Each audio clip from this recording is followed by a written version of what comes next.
दोस्तों आप सभी का बहुत बहुत स्वागत है हमारे चैनल में। इस वीडियो के अंदर अभी हम लोग साइंस यानी विज्ञान इससे रिलेटेड इम्पोर्टेंट 40 क्वेश्चन देखने वाले हैं जो कि आपके आने वाले एग्जाम से railway, group D, NTPC, SSC, UP police और आने वाले सभी प्रतियोगिता परीक्षा के लिए काफ़ी इम्पोर्टेंट है।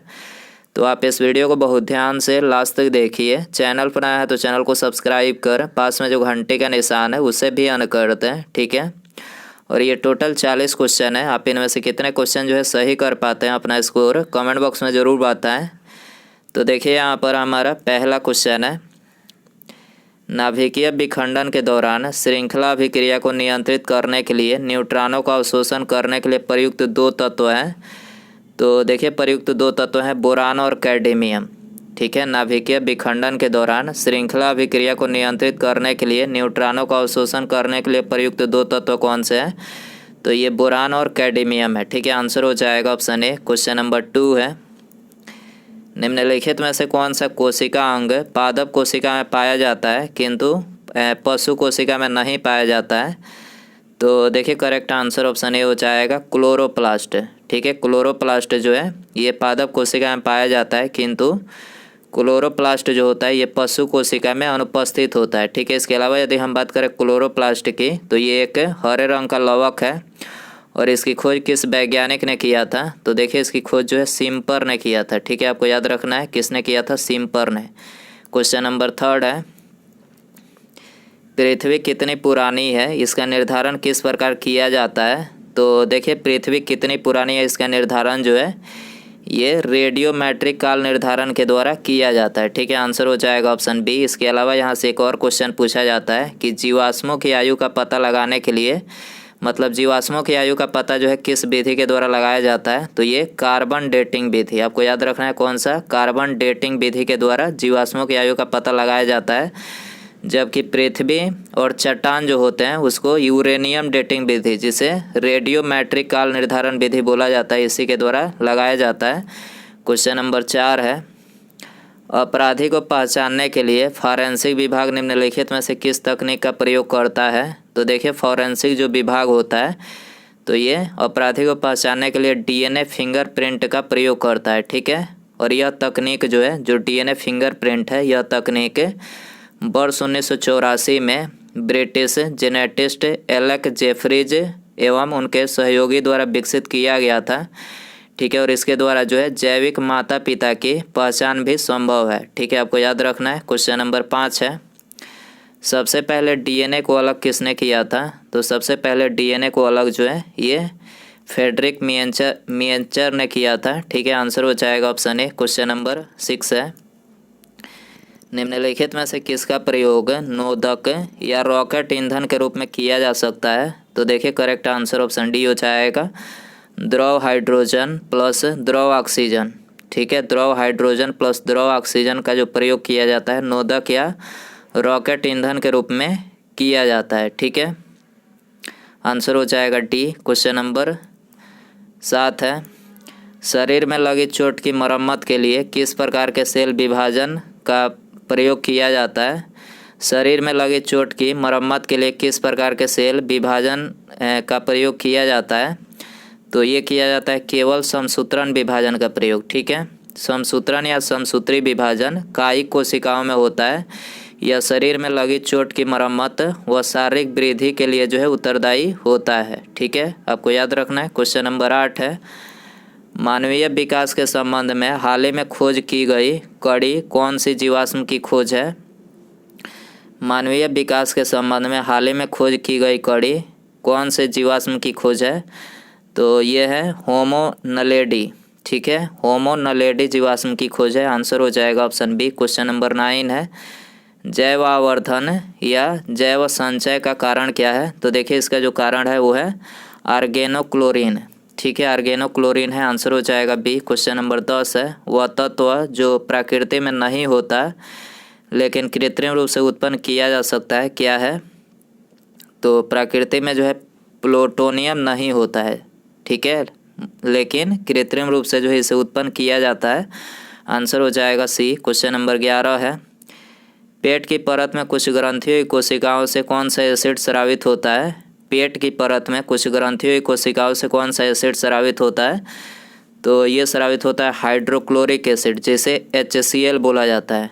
ठीक है, आंसर हो जाएगा ऑप्शन ए। क्वेश्चन नंबर 12 है, आनुवांशिकता के नियम किसने प्रस्तावित किए थे? आनुवांशिकता के नियम किसने प्रस्तावित किए थे? तो ग्रेगर मेंडल ने प्रस्तावित किए थे। सी करेक्ट हो जाएगा। इन्हें जो है मतलब ग्रेगर मेंडल को जो है इन्हें आनुवांशिकी का पिता भी कहा जाता है। ठीक है, क्वेश्चन नंबर 13 है, आमतौर पर बाणांधता यानी कॉलर ब्लाइंडनेस क्या है? बाणांधता यानी कॉलर ब्लाइंडनेस क्या है? तो ये है एक आनुवांशिक प्रकृति। ठीक है, आंसर हो जाएगा ऑप्शन ए।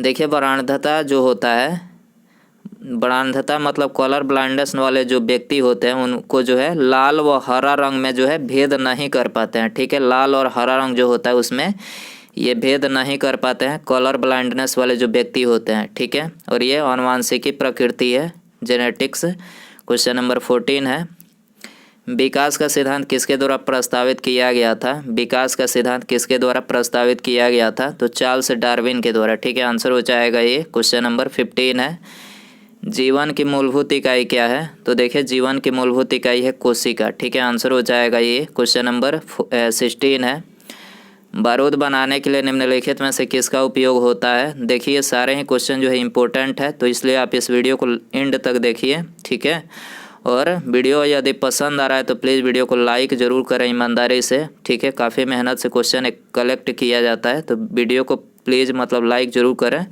और चैनल पर नया है तो चैनल को सब्सक्राइब करके बेल आइकन जरूर सेंड कर दें। तो बारूद बनाने के लिए किसका उपयोग होता है?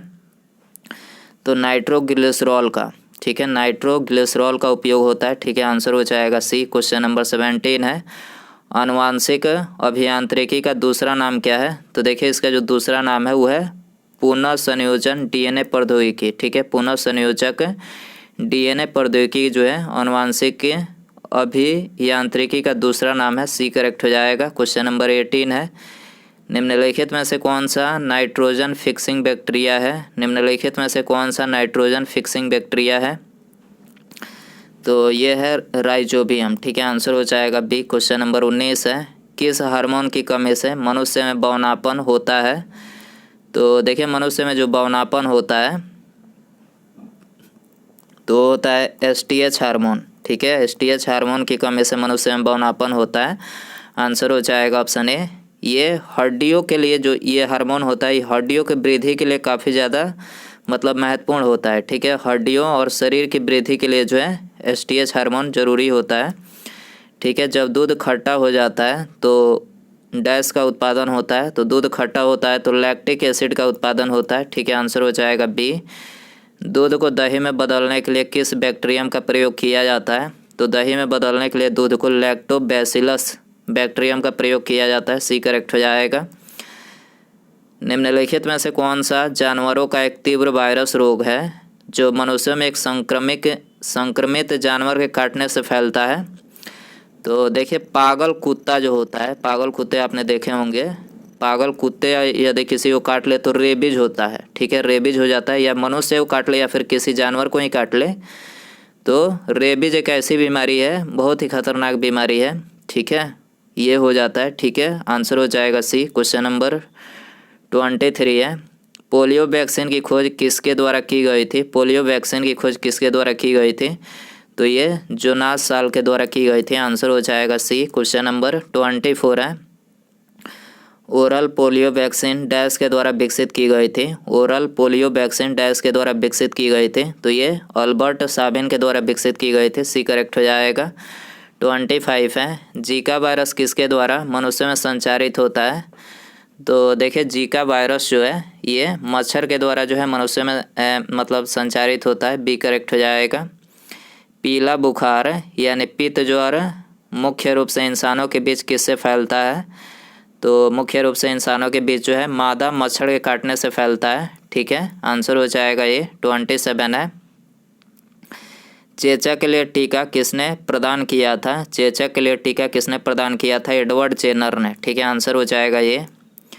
कौन सी बीमारी दिल से संबंधित नहीं है? तो डिप्थीरिया। ठीक है, डिप्थीरिया जो है ये दिल से संबंधित नहीं है। सी करेक्ट हो जाएगा। क्वेश्चन नंबर 29 है, डैश एक जीवाणु संबंधी रोग है। तो देखिए उपदंश, ठीक है, उपदंश जो है ये जीवाणु संबंधित रोग नहीं रोग है, ठीक है, जीवाणु संबंधित उपदंश। आंसर हो जाएगा बी। क्वेश्चन नंबर 30 है, मानव में बैक्टीरिया के संक्रमण का सबसे आम इलाज क्या है? बैक्टीरिया के संक्रमण का सबसे आम इलाज क्या है मानव में? तो एंटीबायोटिक है। आपको याद रखना है क्या है एंटीबायोटिक। आंसर हो जाएगा सी। क्वेश्चन नंबर 31 है, निम्नलिखित में से कौन सा तीव्र जठरांत्र संबंधित संक्रमण पैदा करने वाला एक जल जनित रोग है? निम्नलिखित में से कौन सा तीव्र जठरांत्र संबंधी संक्रमण पैदा करने वाला एक जल जनित रोग है? तो कौन सा है? तो ये है हैजा, ठीक है। आंसर हो जाएगा ऑप्शन ए। क्वेश्चन नंबर 32 है, ट्यूबरकुलोसिस के विरुद्ध मुख्यतः कौन सी वैक्सीन का प्रयोग किया जाता है? तो BCG का, ठीक है, BCG का प्रयोग जो है ट्यूबरकुलोसिस के विरुद्ध में मतलब किया जाता है। आंसर हो जाएगा ये। 33 है, DPT वैक्सीन में P किसे संदर्भित करता है? तो P देखिए DPT का फुल फॉर्म आपको बता देते हैं, डिप्थीरिया पर्टूसस टिटनेस, ठीक है, डिप्थीरिया पर्टूसिस टिटनेस, ठीक है। तो यहाँ पर पर्टूसिस हो जाएगा, P का अर्थ है, P जो है का मतलब पर्टूसिस, ठीक है। रोगों को फैलाने वाले कीड़ों को क्या कहा जाता है? रोगों को फैलाने वाले कीड़ों को क्या कहा जाता है? तो देखिए इसको बोला जाता है वेक्टर, ठीक है, क्या बोला जाता है? वेक्टर। याद रखना है आपको बी। क्वेश्चन नंबर 35 है, मेलियोडिस क्या है? मेलियोडिसिस क्या है? मेलियोडोसिस क्या है? तो ये है संक्रामक रोग, ठीक है। आंसर हो जाएगा सी। क्वेश्चन नंबर 36 है, पौधों की पत्तियों से पानी के वाष्पीकरण को क्या कहते हैं? पौधे की पत्तियों से पानी के वाष्पीकरण को क्या कहते हैं? तो देखिए इसको जो है ट्रांसपीरेशन कहते हैं, ठीक है। आंसर हो जाएगा ये। क्वेश्चन नंबर 37 है, जियोट्रॉपिज्म क्या है? जियोट्रॉपिज्म क्या है?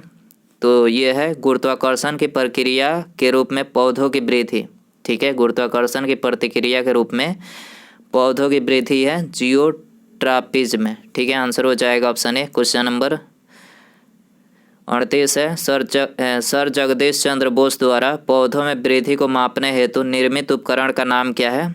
तो देखिए इस उपकरण का नाम है क्रेस्कोग्राफ, ठीक है। पौधों की वृद्धि किसके द्वारा मापा जाता है? क्रेस्कोग्राफ के द्वारा, ठीक है। सर जगदीश चंद्र बोस के द्वारा ये निर्मित किया गया था उपकरण। आंसर हो जाएगा ये। क्वेश्चन नंबर 39 है, पौधों में पाया जाने वाला नीला, बैगनी या लाल फ्लोनोइड वर्णक किसकी उपस्थिति के कारण होता है? पौधों में पाए जाने वाला नीला, बैगनी या लाल फ्लोनोइड वर्णक किसकी उपस्थिति के कारण होता है? तो ये होता है एंथोसाइनिन, ठीक है, एंथोसाइनिन उपस्थिति के कारण होता है। आंसर हो जाएगा बी। क्वेश्चन नंबर 40 है, पौधों में रोग के अध्ययन और जिस तरह से पौधे संक्रामक का प्रतिरोध या सामना करते हैं उसे क्या कहा जाता है? तो उसे बोला जाता है फाइटोपैथोलॉजी, ठीक है, फाइटोपैथोलॉजी बोला जाता है। पौधों में रोग के अध्ययन और जिस तरह से पौधे संक्रामक का प्रतिरोध या सामना करते हैं उसे क्या कहा जाता है? फाइटोपैथोलॉजी, ठीक है। आंसर हो जाएगा सी। क्वेश्चन नंबर 41 है, निम्नलिखित में से किसका उपयोग परमाणु भट्ठी यानी रिएक्टर में शीतलक की तरह प्रयोग किया जाता है? तो परमाणु भट्टी में शीतलक की तरह जो है ये जल का प्रयोग किया जाता है, ठीक है। आंसर हो जाएगा ऑप्शन ए। तो दोस्तों ये थे 41 जो है साइंस के क्वेश्चन। आई होप कि ये वीडियो पसंद आया रहेगा आपको और आप इन में जो है अपना स्कोर अच्छा किए होंगे। तो आप अपना स्कोर कमेंट बॉक्स में बता सकते हैं कितना स्कोर आपने किया आप 41 क्वेश्चन में से, ठीक है। तो मिलते हैं अगले वीडियो में।